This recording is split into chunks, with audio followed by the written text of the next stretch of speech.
Express. आइए नजर डालते हैं आज के बुलेटिन की ओर। मथुरा श्री कृष्ण जन्मभूमि स्थान की 13.37 एकड़ भूमि के स्वामित्व की मांग की गई है। मुगल काल में बनी शाही मस्जिद को हटाने की याचिका भी दायर की गई है। कटरा केशव देव मंदिर की तरफ से खेवट मोजा मथुरा शहर की ओर से अंतरंग सखी के रूप में अधिवक्ता रंजना अग्निहोत्री सहित 6 अन्य भक्तों ने मथुरा कोर्ट में याचिका दाखिल की है। मथुरा कोर्ट में श्री कृष्ण जन्मभूमि को मुक्त कराने की याचिका दायर की गई। श्री कृष्ण जन्मभूमि को मुक्त कराने के लिए जो याचिका दायर की है और श्री कृष्ण जन्म स्थान की 13.30 एकड़ भूमि के स्वामित्व की मांग की गई है। आपको बता दें कि अयोध्या राम मंदिर निर्माण का रास्ता साफ होने के बाद अब मथुरा में श्री कृष्ण जन्मभूमि मामले में मालिकाना हक को लेकर याचिका दायर की गई है। भगवान श्री कृष्ण के आधा दर्जन से ज्यादा भक्तों ने इस मामले में अदालत का दरवाजा खटखटाया है। अदालत में सिविल मुकदमा दायर कर श्री कृष्ण जन्मभूमि मुक्त कराने की गुहार लगाई गई है। मुकदमा भगवान श्री कृष्ण विराजमान कटरा केशव देव खेवट और मोजा मथुरा बाजार शहर की ओर से उनकी अंतरंग सखी के रूप में अधिवक्ता रंजना अग्निहोत्री सहित और 6 अन्य भक्तों ने दाखिल की है। दाखिल याचिका के अनुसार 13.37 एकड़ की कृष्ण जन्मभूमि का स्वामित्व मांगा गया है। आपको बता दें कि मुगल काल में इस भूमि पर कब्जा कर शाही ईदगाह बना दी गई थी। याचिका में शाही ईदगाह मस्जिद को हटाने की मांग की गई है। यहाँ मंदिर था या नहीं था, हमारे साथ चल के देख लीजिए कि ये जो ईदगाह है वो जो मंदिर की फाउंडेशन, इसकी फाउंडेशन भी नहीं है। मंदिर की फाउंडेशन पे ईदगाह खड़ा हुआ है। मंदिर के जो पत्थर हैं वही इसमें जोड़ तोड़ करके लगाए गए। पहला विषय है कि मंदिर था या नहीं था। यदि मंदिर था तो आपने मंदिर क्यों तोड़ा? भाई रामकृष्ण विश्वनाथ सबसे जो है आराध्य हिंदुओं के, तो आपने मंदिर क्यों तोड़ा? और मंदिर तोड़ के मंदिर के ऊपर ही मस्जिद आपने क्यों बनाई? केवल इसलिए बनाई कि हिंदू यहाँ आए, अपने आप को अपमानित, अपने आप को लांछित, अपने आप को दलित और गुलाम समझ के यहाँ से जाए। यही भावना किया। अब वो दुनिया बदल चुकी, संसार बदल चुका। आपने 40,000 लगभग स्थान तोड़े, वहाँ मस्जिद बना दी। 300 पे 3,000 3,500 स्थान तोड़े, बाद में मस्जिद बना दी। हम तो रामकृष्ण विश्वनाथ 3 की मांग कर रहे हैं। भगवान की कृपा से, माननीय उच्चतम न्यायालय के सहयोग से, उनके आदेश से अयोध्या का मामला निपट चुका है। जो बात अब वही है कि भाई इनको अलग ईदगाह वहाँ बना के दी जा रही है मस्जिद, वो बात हम शुरू से ही करें कि मथुरा में भी आपको एक अलग जो है ईदगाह बना दी जाए। ये आपका पूजा स्थल नहीं है, आपके पीर पैगंबर औलिया की जगह नहीं है। रविवार को शहीद भगत सिंह के जन्म दिवस के अवसर पर शहीद भगत सिंह सेना के कार्यकर्ताओं ने मथुरा के जैम्पियर नगर स्थित भगत सिंह पार्क पर उपस्थित होकर शहीद भगत सिंह प्रतिमा पर माल्यार्पण किया और मिठाइयां वितरित। शहीद भगत सिंह का जन्म पंजाब प्रांत के लायपुर जिले के बगा में 27 सितंबर 1907 को हुआ था।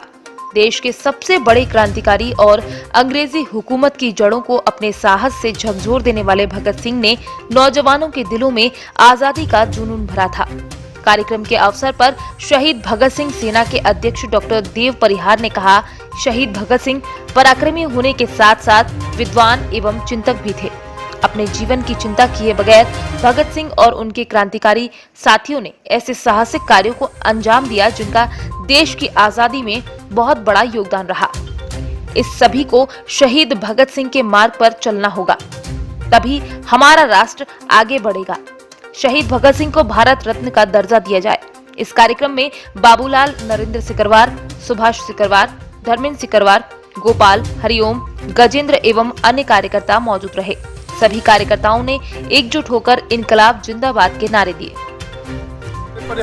आज क्या किसके द्वारा यहाँ पर किया गया? आज हमारे संगठन शहीद भगत सिंह सेना ने हमारे युवाओं के प्रेरणा स्रोत महान क्रांतिकारी शहीद आजम भगत सिंह का जन्मदिन मनाया है। हमने किस तरीके से मनाया जन्मदिन, क्या करा? हमारे संगठन हमारे कार्यकर्ताओं ने बड़े ही जोश के साथ में शहीद आजम भगत सिंह जी का जन्मदिन मनाया गया है। हमने पिछले साल भी यहाँ पे प्रोग्राम किया था, लेकिन इस बार कोरोना की वजह से हमने सिर्फ माल्यार्पण का एवं प्रसाद बांटने का ही प्रोग्राम रखा है, क्योंकि कोरोना जैसी महामारी चलते हुए देश में हालात अच्छे नहीं है। इसीलिए हमने एक सादा तरीके से शहीद आजम भगत सिंह जी का जन्मदिवस मनाने का निर्णय लिया है। ठीक है। कितने साल से मना रहे हैं आप? हम शहीद आजम भगत सिंह का जन्मदिन पिछले 5 से 7 वर्षों से मनाते हुए आ रहे हैं। बोल दी सही कि कौन सी चल रही है। बांगर में उपचुनाव के दौरान कल मुख्यमंत्री का नगर आगमन है, जहां बताया जा रहा है कि हेलीपैड व मंच का स्थान बदल दिया गया है। आपको बता दें कि बांगरमऊ विधानसभा उपचुनाव के मद्देनजर रखते हुए उत्तर प्रदेश के वर्तमान मुख्यमंत्री योगी आदित्यनाथ जी का कल उन्नाव जनपद के बांगरमऊ में आगमन होना है, जिसकी तैयारियां उन्नाव हरदोई मार्ग बांगरमऊ स्थित इंदिरा गांधी राजकीय स्नातकोत्तर महाविद्यालय में जोरों से किया जा रहा है। वहीं आज रविवार को जायजा लेने पहुंचे जल शक्ति मंत्री महेंद्र नाथ पांडे ने कई जगहों का निरीक्षण करने के पश्चात हरदोई उन्नाव मार्ग स्थित एक राइस मिल में मुख्यमंत्री का मंच व हेलीपैड का स्थान चिन्हित किया, जिसकी तैयारियों को लेकर सुबह से ही जिला अधिकारी, पुलिस अधीक्षक, मुख्य विकास अधिकारी सहित जिले के आला अफसर मौजूद रहे। वहीं जल शक्ति मंत्री महेंद्र नाथ पांडे ने बताया कि यूपी के मुख्यमंत्री कल बहाई गई विकास की गंगा को ध्यान में रखकर पूर्ण किए हुए कार्यों का लोकार्पण करने के साथ बहुत सारे नए कार्यों का शिलान्यास भी करेंगे। इसके साथ ही साथ कोविड महामारी के मद्देनजर रखते हुए प्रोटोकॉल का अनुसरण भी करेंगे। वहीं सूत्रों की माने तो कल की मीटिंग में यूपी के सीएम अपनी पार्टी के सेक्टर प्रभारी, बूथ अध्यक्षों तथा पार्टी के पदाधिकारियों के साथ बैठक कर नई रणनीति तैयार करेंगे।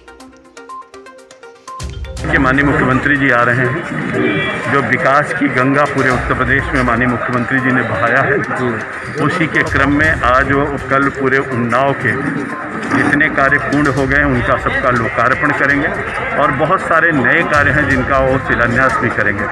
तो जो कार्य पूर्ण हो गए हैं उनको सबको जनता को समर्पित करेंगे और जो पूर्ण नहीं हुए हैं वो जनता के लिए बनवाने का शुभारंभ करेंगे। एक बहुत बड़ा कार्यक्रम कल यहाँ उन्नाव की दृष्टि से होगा, लेकिन हम लोग कोविड को ध्यान में रखते हुए जो उसका प्रोटोकॉल है उसका अनुपालन करते हुए एक कुछ लोगों के पुनः ओवर ब्रिज के नीचे महावीरपुरा में अतिक्रमण को हटाने के लिए नगर पालिका की टीम पहुंची। अतिक्रमण से घिरी हुई दुकानों को वहां पर तोड़ा गया। दुकानदारों में और उनके परिवार में इस बात को लेकर काफी आक्रोश था। दुकानदारों ने मिलकर गौशाला के पास रोड पर चक्का जाम किया। वहीं मौके पर पहुंची पुलिस ने कमान संभाली और गुना एसडीएम और नगरपालिका सीएमओ भी मौके पर पहुंचे और माहौल को शांत करवाया। दुकानदारों ने कहा कि अगर हमारा अतिक्रमण हटाया गया है तो ओवर ब्रिज के नीचे से हर जगह से अतिक्रमण को हटाया जाए।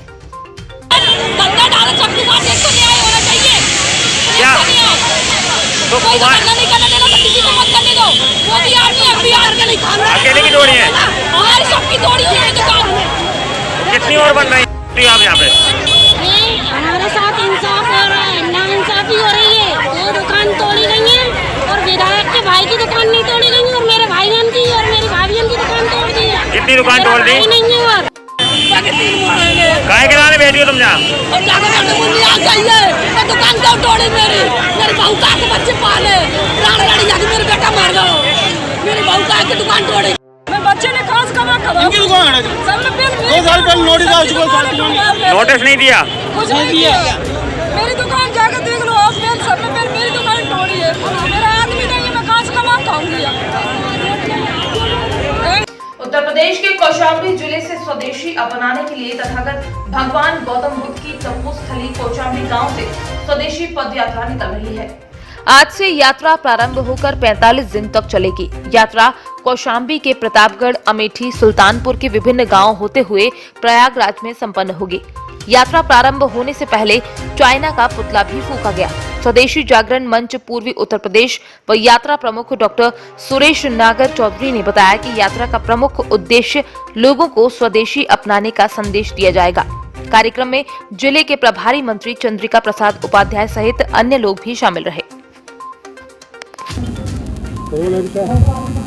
सर, आज आप ये कार्यक्रम हो रहा है और एक यात्रा निकाली जा रही है। यात्रा का मोटिव क्या है, कहाँ से क्या यात्रा है? यात्रा का उद्देश्य है स्वदेशी का प्रचार। यात्रा का उद्देश्य है आत्मनिर्भर भारत से पहले आत्मनिर्भर गांव बनाना। और हमारे कार्यकर्ताओं ने स्वदेशी जागरण मंच के 45 दिन का ये संकल्प लिया है कि इस यात्रा के दौरान गांव-गांव में जाकर के स्वदेशी का प्रचार करेंगे, चाइना के बहिष्कार की बात करेंगे, विदेशी सामान के बहिष्कार की बात करेंगे। और सबसे बड़ी बात है कि हम गांव-गांव के अंदर ऐसे लोगों को ढूंढ करके सम्मानित भी करेंगे जिन्होंने स्वयं के आधार पर, छोटे साधनों के आधार पर आज गांव के अंदर रोजगार देने का काम किया है, अर्थ सृजन का काम किया है। तो ये स्वदेशी स्वावलंबन यात्रा के अंदर 25 सितंबर से ये शुरू हुई है, क्योंकि पंडित दीनदयाल उपाध्याय जी का जन्मदिन है, जो स्वदेशी के एक प्रकार के पुरोधा थे, जिन्होंने कहा था कि देश की समस्याओं को ख़त्म करना है तो 2 शब्द काफ़ी हैं, एक स्वदेशी और दूसरा विकेंद्रीकरण। तो इस यात्रा का उद्देश्य यही है कि हमारा गांव कैसे खुशहाल बने, ये इसका मुख्य रूप से है और उसी का प्रचार करने के लिए यात्रा निकली। मेरा नाम कश्मीरी लाल है, स्वदेशी जागरण मंच का मैं राष्ट्रीय संगठक हूँ। दिल्ली मेरा केंद्र है, दिल्ली में रहता हूँ। मरवाही उपचुनाव को ध्यान में रखते हुए चुनाव आचार संहिता लगने के पूर्व जिला कलेक्टर जोमन सिंह द्वारा पत्रकारों की बैठक ली गई। चर्चा के दौरान चुनाव आयोग के द्वारा निर्धारित नियमों का पालन करने के संबंध में बताया गया कि श्री सिंह ने कहा, समाचार पत्र एवं समाचार चैनलों की महत्वपूर्ण भूमिका चुनाव आयोग के नियमों को जन जन तक पहुंचाने में होती है। उन्होंने बताया कि आगामी 29 सितंबर से संभवतः चुनाव आचार संहिता लग जाएगी, जिसके संबंध में कुछ सामान्य जानकारियों का आदान प्रदान करना था, जिसके कारण ये मीटिंग रखी गई है। की तैयारी चल रही है और जो मीडिया से संबंधित जो प्रावधान है, प्रेस से संबंधित जो प्रावधान है, उसके बारे में हम लोग एक सामान्य जानकारी देना चाह रहे थे और इसीलिए आज सभी को हम लोगों ने आग्रह किया था कि जो अभी कुछ नए कोविड के संदर्भ में जो निर्देश हैं वो, मतदान के संबंध में जो निर्देश है वो, और क्या तैयारी है हमारी, और हम मीडिया से सहयोग की भी अपेक्षा रखते हैं। इन सभी बातों को लेकर हम लोगों ने आज ये बैठक रखी। देशवासियों को स्वस्थ रखने के लिए और उन्हें स्वास्थ्य के प्रति जागरूक करने के लिए भारत सरकार द्वारा फिट इंडिया मूवमेंट प्रारंभ किया गया है। इसके तहत युवाओं, बच्चों, बुजुर्गों को उनके स्वास्थ्य के प्रति जागरूक किया जाएगा। स्वास्थ्य के प्रति लोग सजग होंगे तभी स्वस्थ रहेंगे। इसी मूवमेंट के तहत देश भर में स्वास्थ्य जागरूकता कार्यक्रम चलाए जा रहे हैं। मध्य प्रदेश के सागर जिले में भी पुलिस विभाग द्वारा थाना क्षेत्र स्तर पर युवाओं के लिए चिन अप और पुशअप की प्रतियोगिताएं आयोजित की जा रही हैं, ताकि लोग स्वास्थ्य को लेकर संजीदा और जागरूक रहें। इसी प्रकार की एक प्रतियोगिता का आयोजन शहर के मोती नगर थाना क्षेत्र में किया गया, जहां पुशअप तथा चिन अप प्रतियोगिता आयोजित की गई। थाना स्तर पर आयोजित इस प्रतियोगिता में बड़ी संख्या में युवाओं ने भाग लेकर अपनी फिटनेस का प्रदर्शन किया। इस प्रतियोगिता में चयनित हुए 3 प्रतिभागी जिला स्तर की प्रतियोगिता में भाग लेंगे। इस प्रतियोगिता में भाग लेकर प्रथम, द्वितीय तथा तृतीय स्थान पर आए प्रतियोगियों को पुरस्कृत भी किया गया।